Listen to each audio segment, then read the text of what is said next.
주신 사랑은 증량다 못하며 영원히 변치 않는 사랑 성도여 찬양하세. 하나님께서 모세와 아론에게 말씀하시기를 바로에게 가서 이스라엘 민족을 보내달라라고 요청을 하랍니다. 그래서 명령을 받았으니까 순종을 하고 가서 그대로 전하게 되죠. 근데 바로가 거절을 했습니다. 5장 2절 말씀이죠. 바로가 이르되 여호와가 누구이기에 내가 그의 목소리를 듣고 이스라엘을 보내겠느냐? 나는 여호와를 알지 못하니 이스라엘을 보내지 아니하리라. 자기는 하나님을 알지 못한답니다. 하나님을 알지 못하는데 자기가 어떻게 하나님의 말을 듣고 그들을 보낼 수 있겠냐입니다. 사실은 예상한 그런 반응이었습니다. 왜냐하면 하나님께서요 미리 사실 바로가 그 제안을 거절할 것이다 라고 말씀해 주셨기 때문입니다. 그래서 모세와 아론이 이제 실망하지 않고 다시 바로를 또 설득하죠. 5장 3절의 말씀이죠. 그들이 이르되 히브리인의 하나님이 우리에게 나타나셨은즉 우리가 광야로 사흘길쯤 가서 우리 하나님 여호와께 제사를 드리려 하오니 가도록 허락하소서. 여호와께서 전염병이나 칼로 우리를 치실까 두려워하나이다. 아멘. 하나님의 명령이랍니다. 자신들이 딴 데 가는 건 아니고 한 사흘쯤 가서 하나님께 제사를 드리겠답니다. 그런데 만약 그것을 그 바로가 허락하지 않는다면 바로에게 어떤 일이 있을 것이냐? 전염병이나 칼로 심판하는 일이 있을 것이다 라고 얘기했습니다. 모세와 아론이야 지금 전염병이나 칼을 가지고 바로를 거의 위협하다시피 강력하게 말했습니다. 그리고 그렇게 말하면 이번에는 알아들을 줄 알았습니다. 근데 정반대죠. 바로가요 전염병이나 칼로 위협하면 알아들을 줄 알았는데 반응이 예상 밖입니다. 어떤 반응이 나오냐면요. 오히려 반대로 이스라엘을 더 괴롭히겠다라고 작정한 것이죠. 그러면서 뭐라고 말하냐면 모세와 아론이 그런 제안을 한 이유가 이 사람들이 너무 편하게 지냈기 때문이 아닌가라는 그런 생각을 했답니다. 한가하다 보니 쓸데없이 광야에 가서 하나님께 제사 드리고 싶어하는 것이다 라고 생각했던 것입니다. 근데요 이런 사람들이 많아요. 한가하기 때문에 엉뚱한 짓을 하려 한다라는 그런 생각을 갖고 있는 사람들이 있더라고요. 제가 아는 어떤 목사님이 계신데요. 그 목사님 목회를 이렇게 설명하더라고요. 목회를 잘하는 것이란 성도들로 하여금 정신없게 해서 그냥 교회 안에만 살게 하는 것. 그래서 그분은 쉬는 날만 되면, 공휴일만 되면 모든 성도들을 다 교회로 불러다가 행사를 하셨대요. 은퇴할 때까지 그랬대요. 근데 은퇴하는 날 그래서 어떤 장로님이 이런 말을 하더랍니다. 목사님 때문에 평생 쉬지 못했다고. 가족여행도 한번 못 가봤고 평생을 교회에서 정신없이 살았다고. 아무튼 그랬는데 감사하다고 그런 말을 하셨다는데 그러면서 그 목사님이 자기가 은퇴할 때 이런 말도 들었다고 이렇게 감사를 누가 고백하더라고 그런 말씀하시더라고요. 근데 저는 과연 그 장로님이 했던 감사가 진짜 감사일까? 라는 생각을 해보게 됩니다. 왜냐하면 감사를 했는데 뼈가 있어요. 평생 가족여행 한번 가보지 못하고 교회 안에 살다가 인생이 끝나버렸다. 뼈가 있지 않습니까? 근데 제가 보기에는 그래서 감사가 아닌 것 같은데 그 목사님이 누가 감사했다고 자랑하셨습니다. 근데 저는요 성도를 막 바쁘게 만드는 것이 잘하는 목회라고 생각하지 않습니다. 왜냐하면요 바쁘게 살면 생각하는 대로 살지 못하고 사는 대로 생각하게 돼요. 다시 한번 말씀드릴게요. 바쁘게 살면 우리가 생각하는 대로 살지 못하고 사는 대로 생각을 하게 됩니다. 근데 우리 기독교인들은 어떤 삶을 원래 살아야 되냐면요. 말씀을 듣고 묵상한 후에 그 묵상한 대로 사는 사람들이 기독교인입니다. 맹목적으로 무조건 앞만 보고 달려가는 것이 아니라요. 믿음을 가지고 생각하면서 주님 손 붙잡고 따라가는 삶이 기독교인의 삶입니다. 그리고요. 맹목적으로 따라가면 자기가 믿는 하나님은 만날지 모르는데 진짜 하나님은 만날 수 없습니다. 맹목적으로 가면요. 진짜 하나님은 못 만납니다. 그러다 보니까 우리 기독교는 기본적으로 뭘 전제해요? 말씀을 깊이 묵상하는 것을 기본 크리스찬의 베이징 라이프라고 생각합니다. 그래서요. 성경에 보면 하나님께서 어떤 사역을 시키실 때요. 일단 깊이 묵상부터 시키더라고요. 모세가 사역하기 전에 40년을 광야에서 묵상하던 사람입니다. 40년. 예수님이 사역하기 전에 40일 광야에서 묵상하시던 분이셨습니다. 사도 바울도 사역하기 전에요. 아라비아 광야에서 3년을 묵상하며 지냈습니다. 참 이상하죠?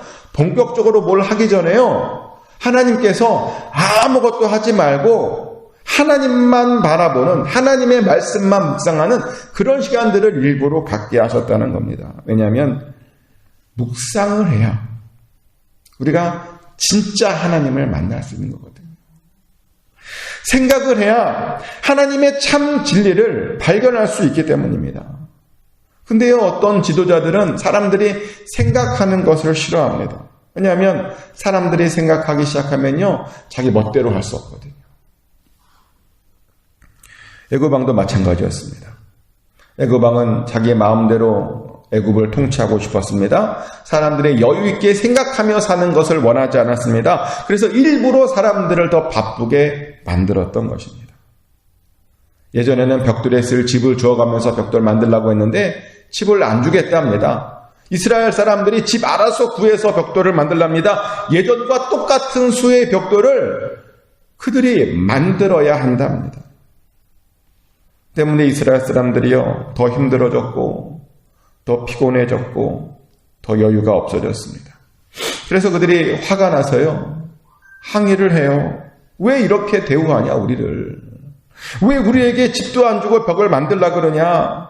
잘 만들지 못하고 있다. 그 수를 우리가 채울 수 없다. 그리고 수를 채우지 못하기 때문에 자꾸만 우리가 매를 맞고 있다. 더 힘들어하고 있다. 라고 항의를 합니다. 그러면서 어떤 말까지 하냐면요, 이렇게 대우하는 것은 지금 백성들에게 죄를 짓게 하는 것이다 라고 경고까지 하며 굉장히 크게 항의를 합니다. 그랬더니요, 바로가 그 항의를 듣고 이런 말을 해요. 내가 이거 안 하고 싶은데 모세와 아론이 와서 한가하니까 가서 광야에서 예배드리고 싶어 하다 보니까 내가 그렇게 한 거라고. 내 책임이 아니라 모세와 아론 책임이라고, 너희들이 한가하기 때문이라고, 그런 말을 바로가 해요. 그 말을 듣자 이스라엘이 화가 났어요. 그래서 모세와 아론에게 이런 말을 해요. 21절 말씀인데요. 그들에게 이르되 너희가 우리를 바로의 눈과 그의 신하의 눈에 미운 것이 되게 하고 그들의 손에 칼을 주어 우리를 죽이게 하는도다. 여호와는 너희를 살피시고 판단하시기를 원하노라. 자기네들이 지금 바로의 눈에 미운 것이 되었답니다. 지금 그들이 손에 칼을 들고 자신들을 죽이려고 한답니다. 근데 그 모든 책임이 다 모세와 아론 때문이랍니다. 그러면 뭐라고 말까지 하냐면요, 하나님께서 그 모세와 아론을 판단하시기를 원한다. 이게 무슨 말이냐면요, 하나님께서 모세와 아론을 심판하시고 혼내주시기를 원합니다. 그런 뜻이에요. 이게 성경이라 그렇지요. 아마 이게 성경이 아니라면 상상하건대 아마 지금 사람들이 모세와 아론 앞에도 막 쌍욕을 했을 거예요. 자, 이해가 되지 않아요? 모세와 아론은요, 하나님께서 가서 전하라고 하는 말을 그대로 전한 것밖에 없습니다. 하나님께서 이스라엘에게 선한 뜻을 가지고 계시다고 하셔서 그 뜻을 믿고 가서 그 순종해서 그 말씀을 전한 것밖에 없습니다. 그런데요, 전했는데 사람들이 쌍욕을 해요. 선한 일을 했는데 결과가 악한 것처럼 보여요. 삶이 더 나아지지 못하고 삶이 힘들어졌습니다. 모든 것들이 꼬여버렸습니다. 하나님의 말씀을 순종했는데. 아니, 어떻게 이럴 수가 있을까요? 하나님의 말씀을 순종하고 선한 일을 하면 선한 결과가 나와야 되는 것 아닙니까? 하나님께서 시키신 거잖아요. 그러면 좋아져야죠. 근데 사람들이 욕해요. 아니, 뭐 내가 고생하는 건 괜찮아요. 근데 내가 고생하는 건 괜찮은데 사람들이 고생하고 사람들이 저를 욕해요. 그래서 모세가 너무 답답해서 하소연을 해요. 22절 말씀이죠. 모세가 여호와께 돌아와서 아뢰되 주여 어찌하여 이 백성이 학대를 당하게 하셨나이까? 어찌하여 나를 보내셨나이까? 라고 하소연을 합니다. 자기 때문에 백성들이 고생하는 걸 보니까 자괴감이 든 것이죠. 선한 일을 한다고 했는데 선한 일은 하지 않아 보이는 것처럼 보이니까 힘들었습니다. 그래서 하소연한 겁니다. 이럴 수 있는 건가요? 선한 일을 했는데도 요거도 먹고 이럴 수 있는 건가? 이게 맞는 건가요? 물론 맞습니다. 권사님, 그런 일이 일어나면 안 되죠. 하나님이요, 사실 이렇게 일하지 않습니다. 하나님은요, 선한 일을 하면 반드시 선한 것으로 열매 맺도록 해 주십니다. 근데 이렇게 말하는 어떤 분이 그래요. 아이, 목사님 너무 순진하다. 세상 물정 모르는 것 같다고. 선한 일이라고 다 선한 결과가 나오진 않는다고 라고 말하는데, 아니요. 저는 순진하지는 않고요. 저는 예수님의 말씀을 그냥 믿습니다. 왜냐하면 예수님께서 이런 말씀을 하셨어요. 누가복음 6장 43절부터 45절까지 보면 이런 말씀이 있습니다. 못된 열매 맺는 좋은 나무가 없고 또 좋은 열매 맺는 못된 나무가 없느니라. 나무는 각각 그 열매로 아나니 가시나무에서 무화과를 또는 찔레에서 포도를 따지 못하느니라. 선한 사람은 마음에 쌓은 선에서 선을 내고 악한 자는 그 쌓은 악에서 악을 내나니 이는 마음에 가득한 것을 입으로 말함이니라. 아멘. 이런 말씀을 예수님께서 하셨어요. 못된 나무는 좋은 열매를 맺을 수 없고 좋은 열매는 못된 열매를 맺을 수 없답니다. 그래서 열매만 봐도 우리가 그 사람이 좋은 사람인지 아닌 사람인지를 알 수 있는데요. 그러니까 선한 사람은 쌓은 선에서 선이 나오고 악한 사람은 쌓은 악에서 악이 나온다는 것이죠. 그래서요, 우리가 선한 일을 하면 당연히 선한 열매가 맺어져야 합니다. 그런데 왜 모세와 아론은 선을 행했는데 왜 선한 열매가 나오지 않는 것처럼 보이고 왜 악한 열매를 맺는 것처럼 보였는가? 왜 이스라엘 사람들이 그 삶이 더 어려워졌는가? 사실 그렇게 보인 것뿐입니다. 보인 것뿐이에요. 근데 왜 그렇게 보이느냐?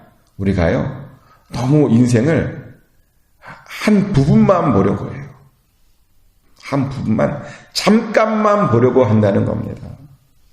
근데요, 성경도 그렇고 우리 인생도 그렇고요, 반드시 보려면요, 긴 호흡으로 봐야 됩니다. 길게 봐야 합니다. 특별히 하나님의 일은요, 길게 봐야 합니다. 그런 말이 있더라고요. 우리 기독교인의 인생은 가까이서 보면 비극처럼 보이는데 멀리서 보면 희극이다. 뭐 어떤 말을 좀 패러디한 것 같아요. 가까이서 보면 다 힘들죠. 어렵죠. 너무 힘들어요. 근데요, 길게 보고 났더니 항상 선한 일이 있었다. 그 결과가 선했다라고 이야기합니다. 사실 모세와 아론도 마찬가지입니다. 사람들에게 욕 얻어먹었어요. 안 보내줄 것 같아요. 근데 그들이 안 나왔던가요? 욕먹고 끝났던가요? 아니죠. 바로의 마음이 바뀌어서요. 그들이 결국 나왔습니다. 나왔을 뿐만 아니라 모든 이스라엘이 바로와 아론을 칭찬하고 환호하고 존경했습니다. 나왔을 때. 맞아요. 선한 일은요, 지금은 안 그런 것처럼 보이지만 결국에는 선한 열매를 거두게 됩니다. 눈에 보이지 않지만 시간이 지나면 반드시 그게 선한 일이었음을 우리가 알게 됩니다. 그래서 우리에게 필요한 건 뭐냐면 긴 호흡입니다. 여러분 인생을 볼 때요, 여기만 보지 마세요. 길게 보셔야 됩니다. 인내하셔서 길게 보셔야 됩니다. 그리고 하나님의 시간까지 우리는 잘 기다리기만 하면 됩니다. 선한 일을 하셨습니까? 그런데도 어려우십니까? 기다리시고 기다리시면 그것이 진짜 선한 열매를 거두게 되는 것을 우리는 보게 될 것입니다. 그것을 믿고 잘 참아서 잘 거두는 저와 여러분 되시기를 예수 그리스도 이름으로 축복합니다. 하나님 크신 사랑